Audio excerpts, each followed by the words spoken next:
மாமரி நமதன்னை மாமரி அன்பு திகழ் இன்ப சுகபதம் பணிவோம்.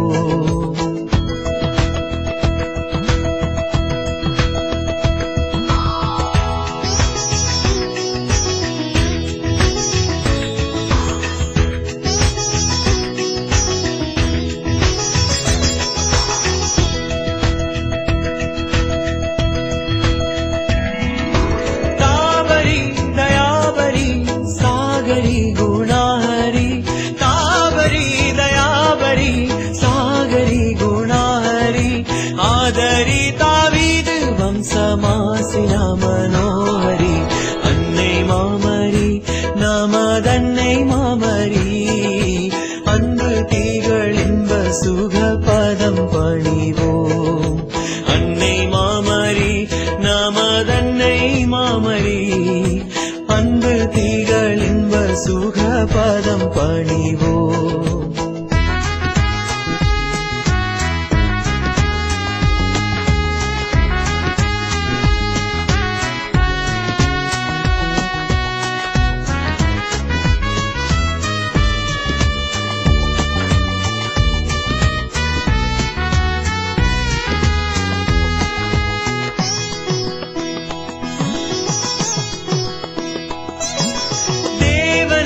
பயின்றவள் தேனருள் சுரந்தருள் தேவனை பயின்றவள் தேனருள் சுரந்தருள் தேவத்திரு உள்ளமே நிறைந்துமே மகிழ்ந்தருள் அன்னை மாமரி நமதன்னை மாமரி அன்பு திகழ் இன்ப சுகபதம் பணிவோம். அன்னை மாமரி நமதன்னை மாமரி அன்பு திகழ் இன்ப சுகபதம் பணிவோம்.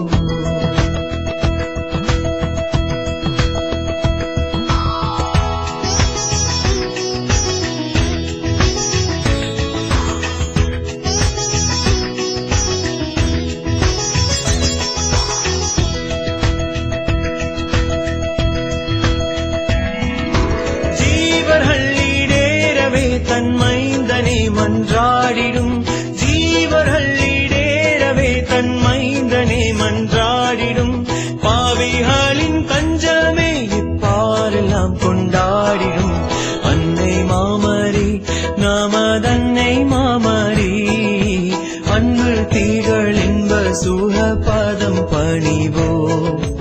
அன்னை மாமரி நமதன்னை மாமரி அன்பு திகழ் இன்ப சுகபதம் பணிவோம்.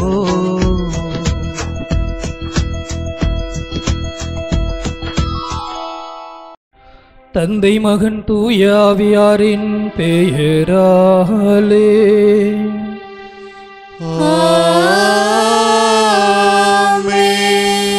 நம் ஆண்டவராகிய இயேசு கிறிஸ்துவின் அருளும் கடவுளின் அன்பும் தூய ஆவியாரின் நட்புறவும் உங்கள் அனைவரோடும் இருப்பதாக. ஆன்மாவோடும் இருப்பதாக. இயேசுவில் அன்பான சகோதர சகோதரிகளே, அன்னையின் அன்பு பக்தர்களே, இன்றைய காலத்து மனிதன் அதிகமாக செவிமடுப்பது போதிப்பவர்களுக்கு அல்ல, மாறாக தங்கள் போதனையோடு அதன்படி வாழ்க்கையை அமைத்து கொள்பவர்களுக்குத்தான் என்று திருத்தந்தை 6ஆம் பவுல் சொல்லுகிறார். இது நம்முடைய வாழ்க்கையில் உண்மையும் கூட என்று நாம் சொல்லலாம். அரசியல் வாழ்க்கையில் கூட எடுத்துக்கொண்டோம் என்றால், அரசியல் வாழ்க்கையில் அரசியல்வாதிகள் தாங்கள் கொடுக்கின்ற வாக்குறுதிகளை அள்ளி வீசுகின்ற பொழுது அந்த வாக்குறுதிகளை நிறைவேற்றுகின்ற அரசியல்வாதிகளைத்தான் மக்கள் அதிகமாக விரும்புகிறார்கள், அவர்களுக்குத்தான் செவி கொடுக்கிறார்கள். நம்முடைய வாழ்க்கையிலும் கூட நம்மோடு கூட இருக்கின்ற மனிதர்கள் அதிகமாக பேசினாலும் பேசுகின்றபடி வாழ்கின்ற மனிதர்களை தான் நாமும் அதிகமாக விரும்புகிறோம். இன்றைய நற்செய்தியில் ஆண்டவர் இயேசு என்ன சொல்கிறார் என்றால், நம்முடைய வாழ்க்கையில் நமக்கு இருக்கின்ற சட்டங்களையும் கட்டளைகளையும் கடைபிடித்து வாழ்கின்ற பொழுது அதை நாம் அதன் நோக்கத்தை அறிந்து அதன்படி நம்முடைய வாழ்க்கையை அமைத்து கொள்ள வேண்டும் என்று சொல்லுகின்றார். பரிசேயர்களுடைய வாழ்க்கையை பார்த்தோம் என்றால் அவர்கள் கட்டளைகளை கடைபிடித்தார்கள், ஆனால் அதன் நோக்கத்தை நிறைவேற்றவில்லை. இயேசு அப்படியல்ல, கட்டளைகளையும் கடைபிடித்தார், அதன் நோக்கத்தையும் நிறைவேற்றினார். எனவேதான் அவர் திரு சட்டங்களை நிறைவேற்ற வந்தவராக தன்னையே இன்றைய நற்செய்தியில் அறிமுகப்படுத்துகிறார். நாமும் வாழ்ந்து கொண்டிருக்கிற இந்த வாழ்க்கையில், நம்முடைய வாழ்க்கையில் இன்றைய திருப்பலியில் ஆண்டவர் இயேசுவை பார்த்து கேட்போம், ஆண்டவரே, எங்களுடைய வாழ்க்கையில் திருச்சபையில் இருக்கிற சட்டங்களையும் கட்டளைகளையும் நாங்கள் கடைபிடித்து அதனை நிறைவேற்றுவதற்குரிய மனநிலையை எங்களுக்கு தாருங்கள் என்று சொல்லி ஒவ்வொருவரும் ஆண்டவர் இயேசுவை பார்த்து இந்த திருப்பலியில் கேட்போம்.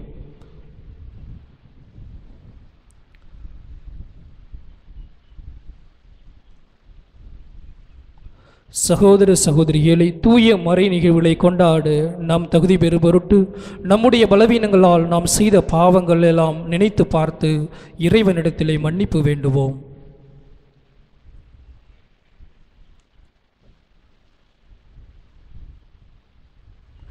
எல்லாம் வல்ல இறைவனிடமும் சகோதரர்களிடமும் நான் பாவியனை ஏற்றுக்கொள்கிறேன். ஏனெனில் என் சிந்தனையாலும் சொல்லாலும் செயலாலும் கடமையில் தவறியதாலும் பாவங்கள் பல செய்தேன். என் பாவமே என் பாவமே என் பெரும்பாவமே. ஆகையால் எப்போதும் கனியான புனித மரியாவையும் வானதூதர் புனிதர் அனைவரையும் சகோதர சகோதரிகளை உங்களையும் நாம் இறைவனாகிய ஆண்டவரிடம் எனக்காக வேண்டிக் கொள்ள மன்றாடுகிறேன். எல்லாம் வல்ல இறைவன் நம் மீது இரக்கம் வைத்து நம் பாவங்களை மன்னித்து நம்மை நிலை வாழ்வுக்கு அழைத்துச் செல்வாராக. ஆமென்.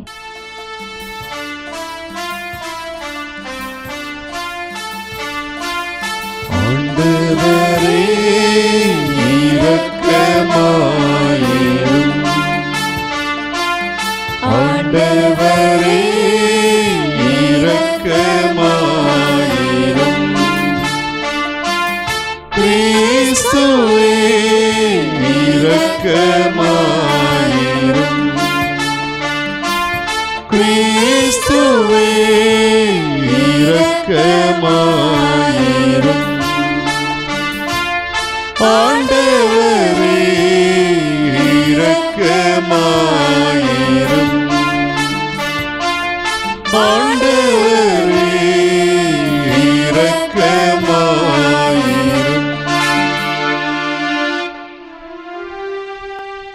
மன்றாடுவோமாக. ஆண்டவரே, தவக்கால முயற்சிகளால் பயிற்சியும் உமது வார்த்தையால் ஊட்டமும் பெருநாங்களும் புனித ஒருத்தல் முயற்சிகளால் முழு இதயத்தோடு எங்களை உமக்கு அர்ப்பணித்து வாழ உம்மை வேண்டுகின்றோம். இவ்வாறு உம்மை நோக்கி மன்றாடுவதில் நாங்கள் என்று ஒன்றுபட்டிருக்கவும் அருள்வீராக. உமோடு தூயாவின் ஒன்றிப்பில் இறைவனாய் என்றென்றும் வாழ்ந்து ஆட்சி செய்கின்ற எங்கள் ஆண்டவரும் உம் திருமகனுமாகிய இயேசு கிறிஸ்து வழியாக உம்மை மன்றாடுகின்றோம்.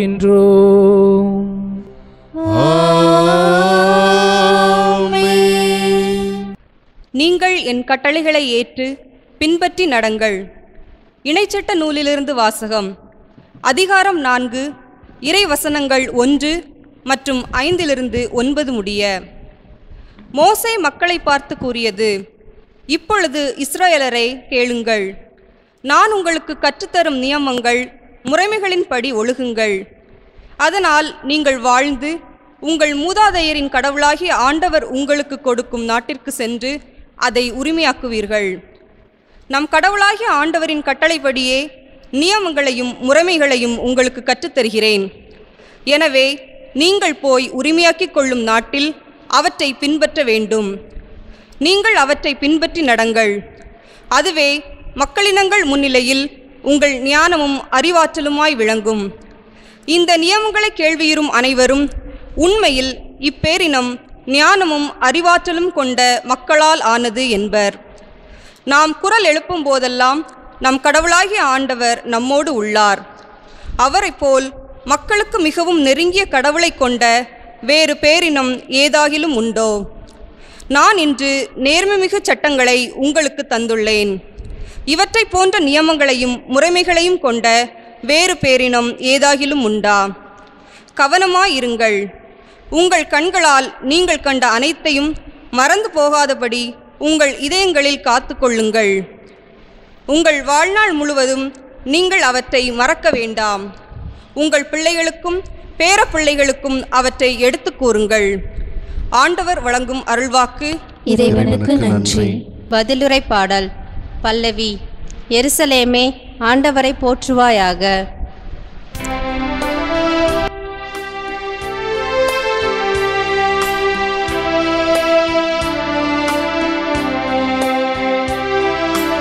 எருசலேமே, ஆண்டவரை போற்றுவாயாக.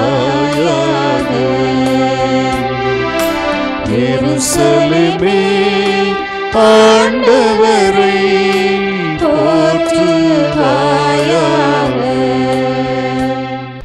எருசலேமே, ஆண்டவரை போற்றுவாயாக. சீயோனே, உன் கடவுளை புகழ்வாயாக. அவர் உன் வாயில்களின் தாழ்வை வலுப்படுத்துகின்றார். உன்னிடம் உள்ள உன் பிள்ளைக்கு ஆசி வழங்குகின்றார். பல்லவி. எருசலேமே, ஆண்டவரை போற்றுவாயாக. அவர் தமது கட்டளையை உலகினில் அனுப்புகின்றார். அவரது வாக்கு மிகவும் விரைவாய் செல்கின்றது. அவர் வெண்கம்பளி போல் பனியை பொழிய செய்கிறார். சாம்பலை போல் உரை பனியை தூவுகின்றார். பல்லவி. எருசலேமே, ஆண்டவரை போற்றுவாயாக.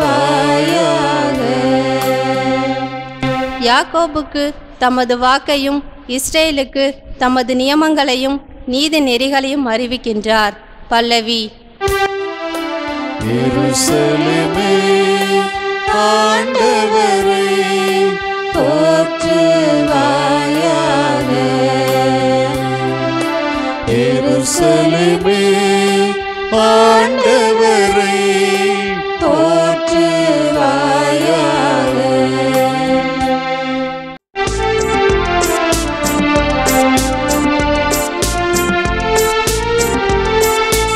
ஆயன் தன் மந்தையை காப்பது போல ஆண்டவர் நம்மை காக்கின்றார். ஆயன் தன் மந்தையை காப்பது போல ஆண்டவர் நம்மை காக்கின்றார். ஆண்டவரே, நீர் கூறிய வார்த்தைகள் வாழ்வு தரும் ஆவியை கொடுக்கின்றன, நிறைவாழ்வும் அளிக்கின்றன. ஆயன் தன் மந்தையை காப்பது போல ஆண்டவர் நம்மை காக்கின்றார். ஆண்டவர் உங்களோடு இருப்பாராக. உம் ஆன்மாவோடும் இருப்பாராக. புனித மத்தேயு எழுதிய பரிசுத்த நற்செய்தியிலிருந்து வாசகம். ஆண்டவரே, மாட்சி உமக்கே. இயல் 5 இறை வாக்கியங்கள் 17 முதல் 19 வரை. அக்காலத்தில் இயேசு தம் சீடரை நோக்கி கூறியது: திருச்சட்டத்தையோ இறை வாக்குகளையோ நான் அழிக்க வந்தேன் என நீங்கள் எண்ண வேண்டாம். அவற்றை அழிப்பதற்கல்ல, நிறைவேற்றுவதற்கே வந்தேன். விண்ணும் மண்ணும் ஒளிந்து போகுமுன் திருச்சட்டம் யாவும் நிறைவேறும். அதன் ஒரு சிற்றெழுத்தோ ஒரு புள்ளியோ ஒளியாது என உறுதியாக உங்களுக்கு சொல்கிறேன். எனவே இக்கட்டளைகளில் மிக சிறியது ஒன்றையேனும் மீறி அவ்வாறே மக்களுக்கு கற்பிக்கிறவர் விண்ணரசில் மிக சிறியவர் என கருதப்படுவார். இவை அனைத்தையும் கடைபிடித்து கற்பிக்கிறவரே விண்ணரசில் பெரியவர் என கருதப்படுவார் என்றார். ஆண்டவரின் அருள்வாக்கு. கிறிஸ்துவே உமக்கு புகழ். இறையேசில் மிகவும் பிரியமானவர்களே, அடைக்கல அன்னையின் அன்பு பக்தர்களே,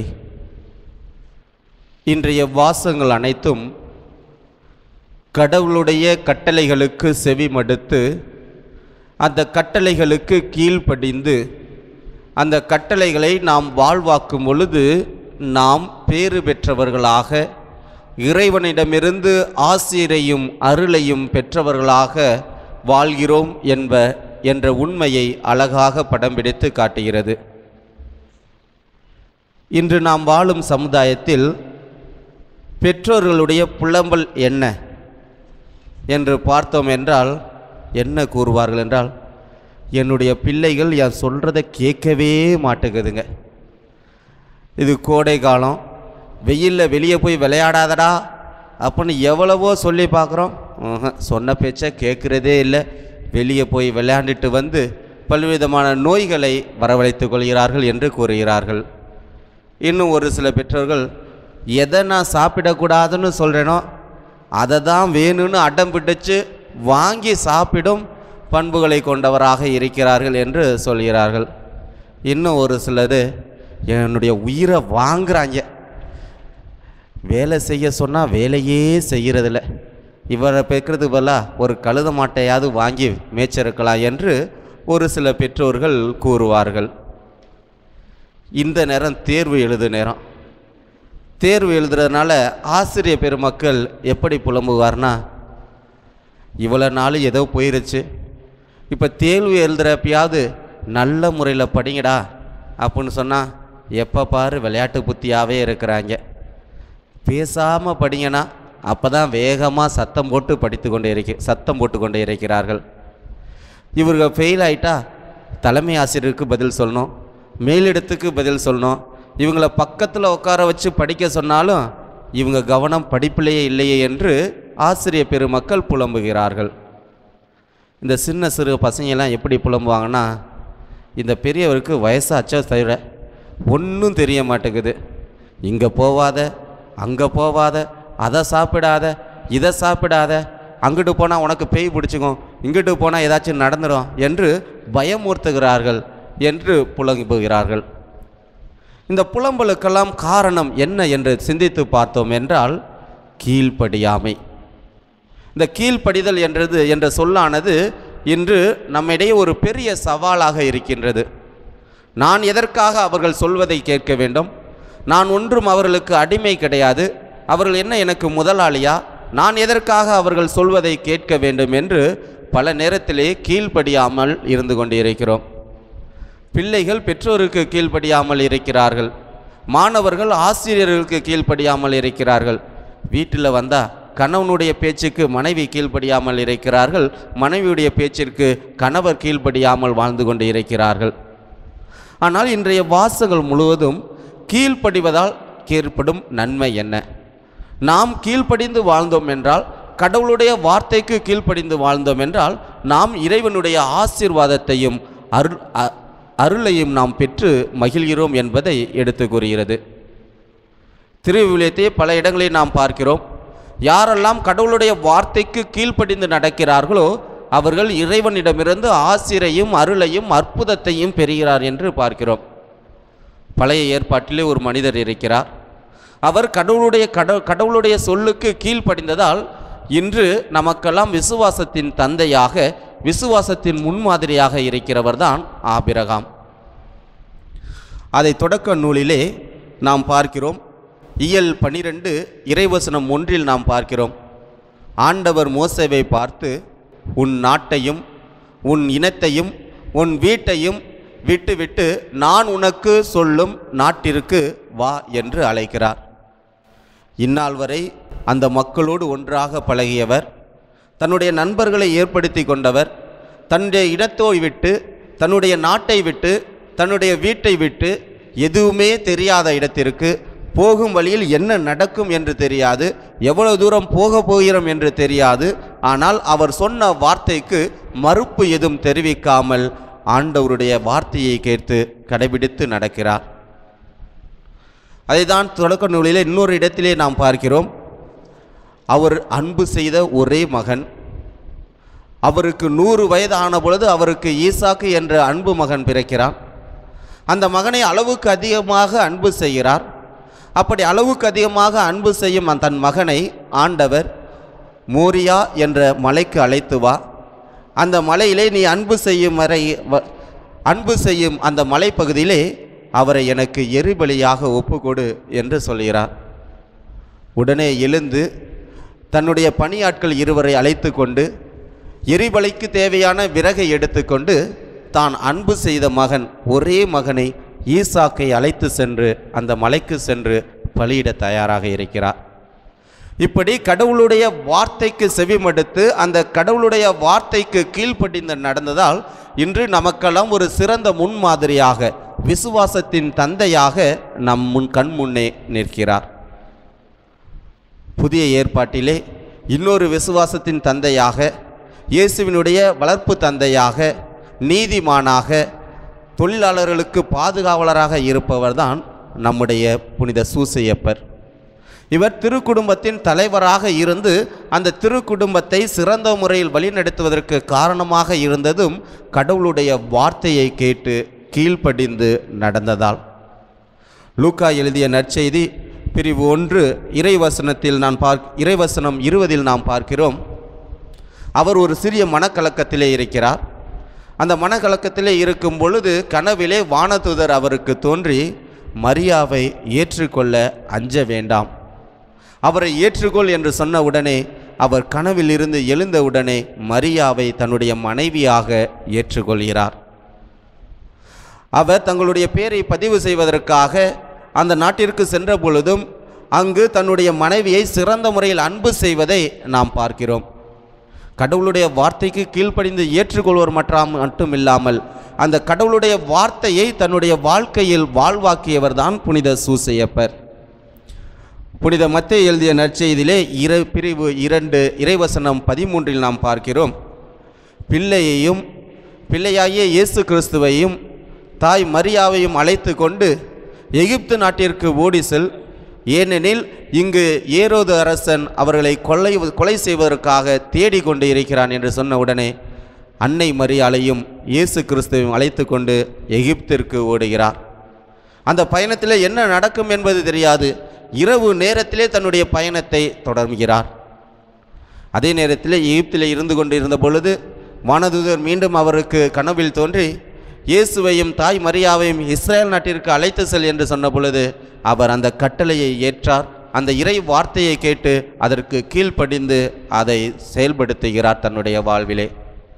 இப்படி யாரெல்லாம் கடவுளுடைய வார்த்தைக்கு செவிமடுத்து கடவுளுடைய வார்த்தையை கீழ்ப்படிந்து நடக்கிறார்களோ அவர்களாம் பேறு பெற்றவர்களாக, ஆசீரை பெற்றவராக, அருளை பெற்றவராக இருப்பதை நாம் பார்க்கிறோம்.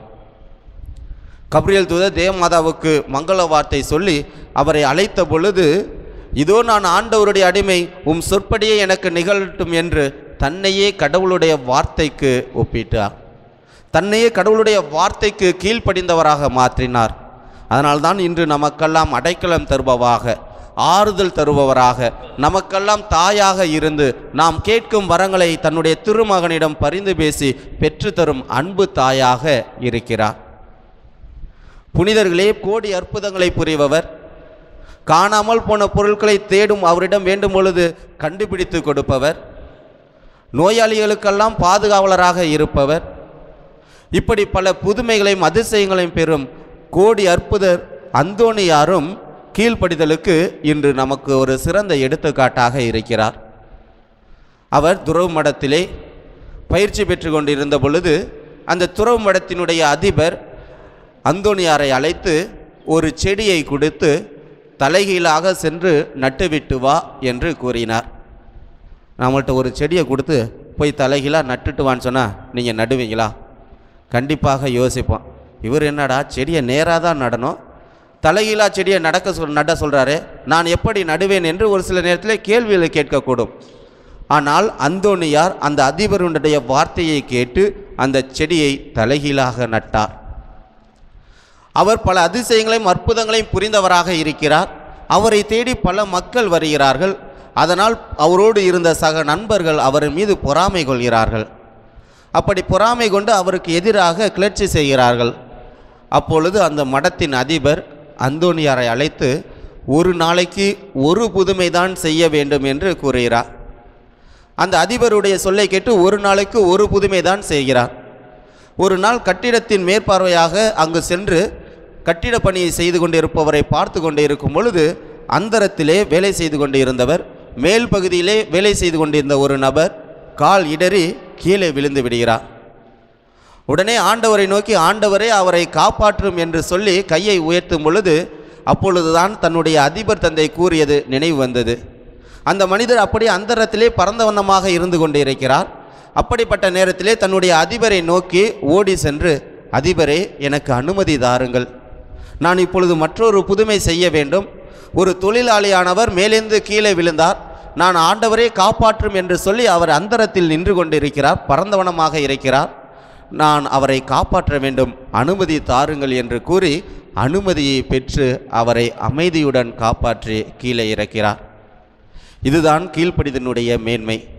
நாம் எப்போதெல்லாம் கீழ்ப்படிந்தவர்களாக இருக்கிறோமோ, சிறப்பாக கடவுளுடைய வார்த்தையை நம்முடைய வாழ்க்கையில் கீழ்ப்படிந்தவராக இருக்கிறோமோ, அப்போது என்ன நடக்கும் என்பதை தான் இன்றைய முதல் வாசகத்திலே மோசே அழகாக கூறுகிறார்.